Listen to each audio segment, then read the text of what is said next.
नमस्कार मित्रांनो, लग्नानंतर होईलच प्रेम या मालिकेच्या आजच्या एपिसोडमध्ये आपण पाहणार आहोत. पार्थ आणि काव्या गाडीमध्ये बसून चाललेले असतात. तेवढ्या त्यांच्यामध्ये काव्याताईमध्ये येते आणि म्हणते, पार्थ तुम्ही अगदी देवासारखे धावून आला. ही नैना माझ्या भावाची बायको, हिच्या पोटात खूप दुखते, हिला कळा येतात आणि मध्येच रिक्षाही बंद पडली. रिक्षामध्ये बसलेली नैना खूप ओरडत असते कारण तिच्या पोटामध्ये बाळ असतं. ही अवस्था पाहून पार्थ नैनाला आपल्या गाडीमध्ये बसवतो आणि हॉस्पिटलमध्ये घेऊन जातो. हॉस्पिटलमध्ये पोहोचल्यानंतर नैनाला ऑपरेशन थिएटरमध्ये घेऊन जातात.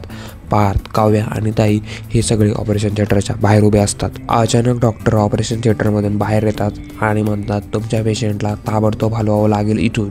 त्यावेळी काव्या म्हणते, काय हलवावं लागेल म्हणजे? डॉक्टर म्हणते, आम्ही जस्ट चेक केलं, त्यांची कंडिशन खूप क्रिटिकल आहे.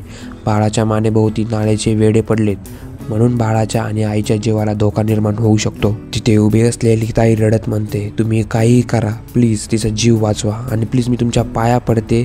त्यावेळी काव्या म्हणते, ताई प्लीज तुम्ही पॅनिक होऊ नका. काव्या डॉक्टरला म्हणते, कंडिशन क्रिटिकल आहे, ठीक आहे, पण त्यावर काहीतरी उपचार करू शकता ना तुम्ही? डॉक्टर म्हणते, ऑफकोर्स उपचार होऊ शकतात, पण आमच्या हॉस्पिटलमध्ये नाही, कारण ह्याची अर्जंट बेसिसवर डिलिव्हरी करावी लागणार आहे आणि सर्जरी करणारे जे स्पेशलिस्ट आहे ते अनफॉर्च्युनेटली सुट्टीवर आहेत. पार्थ म्हणतो, अहो दुसऱ्या हॉस्पिटलचे सर्जन मागून घ्या. सर, इतर हॉस्पिटलचे सर्जन इतर हॉस्पिटलमध्ये कसे येतील? ते आमच्या पॉलिसीमध्ये बसत नाही. म्हणून सांगते, पेशंटची सिच्युएशन अजून क्रिटिकल होण्याआधी तुम्ही त्यांना दुसऱ्या हॉस्पिटलमध्ये घेऊन जा. त्यावेळी काव्य म्हणते, असं काय बोलताय तुम्ही डॉक्टर? तुम्ही आम्हाला आता सांगताय पेशंटला इकडून तिकडे शिफ्ट करायचे वगैरे, पण घेऊन जाताना पेशंटच्या जीवाला धोका निर्माण होऊ शकतो ना.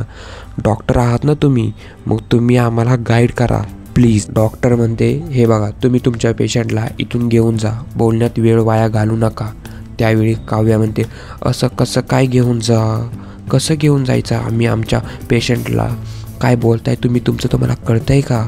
त्यावेळी हॉस्पिटलमधील लोक आरडाओरडा पाहून एकत्र गोळा होतात. काव्या डॉक्टरवर ओढत म्हणते, हॉस्पिटलमध्ये येणारा कुठलाही माणूस आनंदाने येत नाही. त्या पेशंटवरती, त्या पेशंटच्या नातेवाईकांवरती काय वेळ आलेली असते, त्यांचा विचार करा जरा.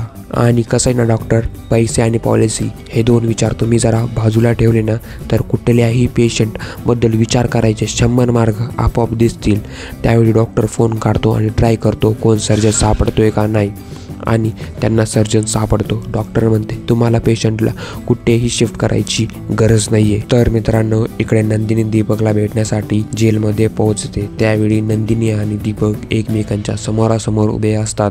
नंदिनी म्हणते, एक प्रॉब्लेम झाला आहे. दीपक म्हणतो, माहिती आहे मला, तुला 24 तासात संपायच्या आधी वसुंधरा मॅडमविषयी पुरावे शोधून आणायचेत ना. त्यांनीच मला तुला सांगून तुला लग्नातून किडनॅप केलं होतं, हेच सिद्ध करायचं आहे तुला. आणि नंदिनी विचार करू लागते, हे सर्व दीपकला कसं काय कळलं?